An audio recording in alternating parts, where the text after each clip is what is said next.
Mother साहब, अब जरा पहले आप इस पर भी, ये जो बल्दियाती इंतखाबात हैं, इस पर भी थोड़ा कमेंट कर दें, उसके बाद फिर हम दोबारा आते हैं इस मसले के ऊपर। जिस तरह चौधरी साहब ने बात की कि किन चैलेंजेस का तहरीक इंसाफ को इस तमाम प्रोसेस में सामना रहेगा। बल्दियाती इंतखाबात पे आप अभी सुन भी रहे थे, अरबाब साहब भी बता रहे हैं कि सिलेक्शन ऑफ कैंडिडेट्स का भी मसला होगा, और ओवरऑल आप क्या देखते हैं, किस तरह क्या हुआ है वहां पर? शुक्रिया आदिल। देखिए, अरबाब रहीम साहब बहुत खुलकर बात नहीं की उन्होंने, लेकिन दबे अल्फाज में उन्होंने तनकीद की है पीटीआई पे कि उन्होंने प्रॉपर तंजीम साजी यहाँ नहीं की। और ये अरबाब रहीम से कुछ अरसे पहले मेरी ज़ाती तौर पे भी मुलाकात हुई थी, उसमें भी उन्होंने ये बात की थी। आप देखें कि सिंध के 14 डिस्ट्रिक्ट में लोकल बॉडीज इलेक्शन हो रहे हैं, और इसका सिलसिला पिछले 2-3 महीने से चल रहा है। आप मुझे बताएं, इमरान खान या शाह महमूद कुरैशी ने कोई 2 विजिट किए हैं सिंध के? इसका मतलब यह कि उनकी प्रायोरिटी में रूलर सिंध है ही नहीं।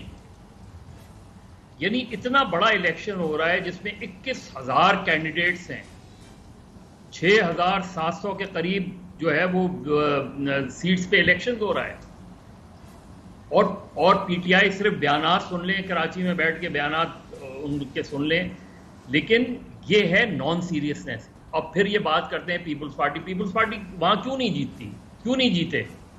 आप कोई चैलेंज ही नहीं बन रहे। अब अरबाब रहीम ने बात कर दी ना कि वो मैं सिर्फ अपने डिस्ट्रिक्ट की बात कर सकता हूं। सर, उन्होंने जब कहा इस्लाम कोड, दायरा इस्लाम कोड, डीपलो, छाछरो, ये थरपारकर पूरा उनका स्ट्रांग होल्ड है, वो जहां जिसके साथ खड़े होंगे उसको वोट दिलवा देंगे।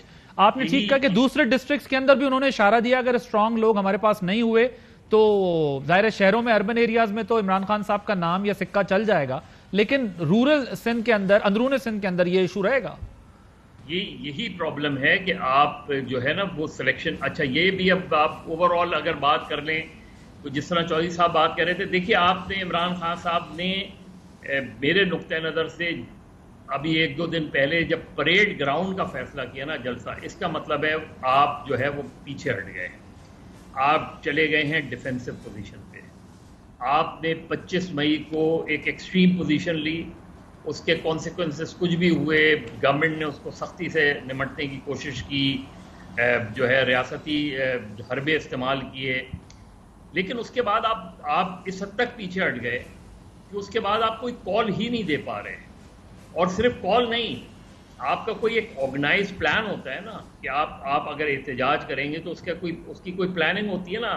बस पिंडी में जलसा कर लिया, उसके बाद कोई लाहौर में जलसा कर लिया, उसके बाद कराची में, वही साइकिल दोबारा आपने शुरू कर दी। मतलब साहब, ये क्या कोई स्ट्रेटेजिक रिट्रीट है, या जो चौधरी साहब बात कर रहे हैं कि पॉलिटिकली तो पीएमएलएन यानी राना सनाउल्लाह साहब ने एक ऐसा एनवायरनमेंट बना दिया जिसके तहत उन्होंने पॉलिटिकली उनको रिस्ट्रिक्ट कर लिया, सियासी महाज पर भी और एडमिनिस्ट्रेटिवली भी डील कर लिया। लेकिन ऑब्वियसली गवर्नमेंट के सामने भी इकोनॉमिक चैलेंज है ना। गवर्नमेंट भी जितनी महंगाई करती रहेगी, बेरोजगारी बढ़ेगी, इश्यूज बढ़ेंगे, उतना ही ज्यादा उनकी सियासत को फ्यूल मिलेगा। तो ये तो 50-50 पोजीशन हमें दिखाई दे रही है दोनों तरफ से। आदिल, जो पीटीआई की जो पॉपुलैरिटी का टेस्ट है वो तो अभी ज़िमनी इलेक्शंस, फिर कराची में एक ज़िमनी इलेक्शन, फिर कराची में होने वाले, कराची हैदराबाद बदीन में होने वाले बल्दियाती इलेक्शंस में पता चलेगा। क्योंकि कराची की मैं इसलिए बात कर रहा हूँ कि कराची से उनकी 14 कौमी असम्बली की नशिस्तें हैं, 25 के करीब सूबाई असम्बली की नशिस्तें हैं, तो उस लिहाज से लोकल बॉडीज़ में उनकी परफॉर्मेंस बहुत अच्छी होनी चाहिए। और कराची में जो अब तक उनके डेमोन्स्ट्रेशन वगैरह हुए हैं उसमें अच्छी खासी तादाद है। लेकिन पीटीआई का हमेशा हर जगह प्रॉब्लम उनकी तंजीम साजी रही है। हर जगह उनके यहाँ 3-3, 4-4 ग्रुप्स बने हुए हैं। यही चीज़ सूरत हाल उनके लिए चैलेंजिंग होगी।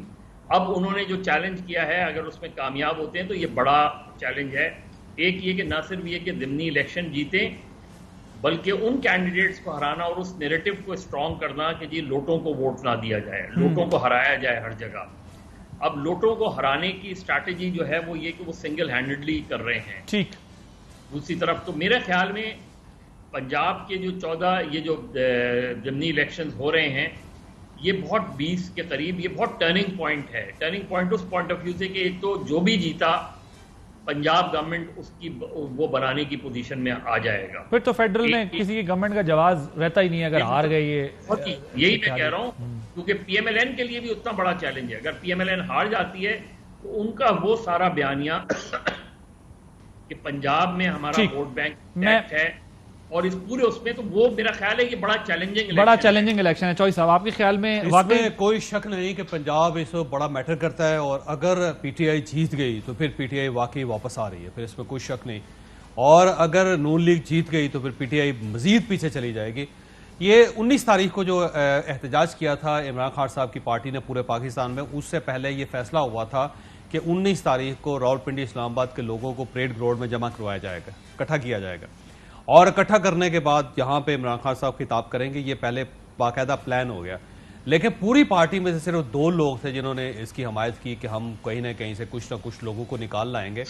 बाकी सब लोगों का ख्याल था कि हमें इस किस्म की कोशिश नहीं करनी चाहिए, हम परेड ग्राउंड जो है वो उसको नहीं भर सकेंगे।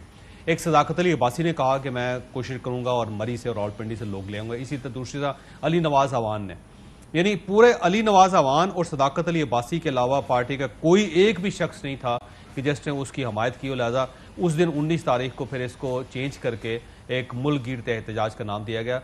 ये परेड ग्राउंड 19 तारीख को भरना था, 19 जून को। अब इमरान खान साहब ने कॉल दे दी उसी तरह उसी परेड ग्राउंड को। तो मेरा ख्याल ये है कि ये जब परेड ग्राउंड में लोग इकट्ठे नहीं हो सकेंगे, क्योंकि इस बार सूरत बिल्कुल मुख्तलिफ है, तो उससे पीटीआई को मजीद नुकसान होगा। ये याद रखें कि एहतजाज की तहरीक इमरान खान साहब ने शुरू की, लेकिन पाकिस्तान की हिस्ट्री है कि जब तक स्टैब्लिशमेंट साथ ना हो एहतजाज कामयाब नहीं होते। तो इमरान खान साहब ने जब अपने लेवल पे किया तो आपके सामने जो उसका नतीजा निकला। इवन खैबर पख्तूनख्वा से भी अगर वो कोई 5-7 लाख लोगों को ले आते तो शायद आज सूरत मुख्तलिफ होती, वहां से भी लोग नहीं आए जहां उनकी गवर्नमेंट है।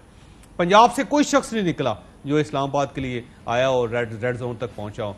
इवन शफकत महमूद साहब जो प्रेसिडेंट थे पार्टी के, वो गायब हो गए, नजर ही नहीं आए। और यास्मीन राशिद साहबा जो उनको मिस हैंडल किया पुलिस ने। लेकिन सर, ये जो सर्वे कह रहा है पब्लिक परसेप्शन क्यों उनके जाने के बाद भी अदम एतमाद पर भी लोगों ने अपने तहफ़्फ़ुज़ात का इज़हार किया। गैलप का सर्वे कह रहा है कि 61% पाकिस्तानी। सैंपल कितना है ये भी तो देखें ना आप। मतलब 3000 का सर्वे आता है, अगर तो 3000 लोग मैटर करते हैं पाकिस्तान में 22 करोड़ लोगों की आबादी में, फिर तो बात ठीक है, फिर तो सही है।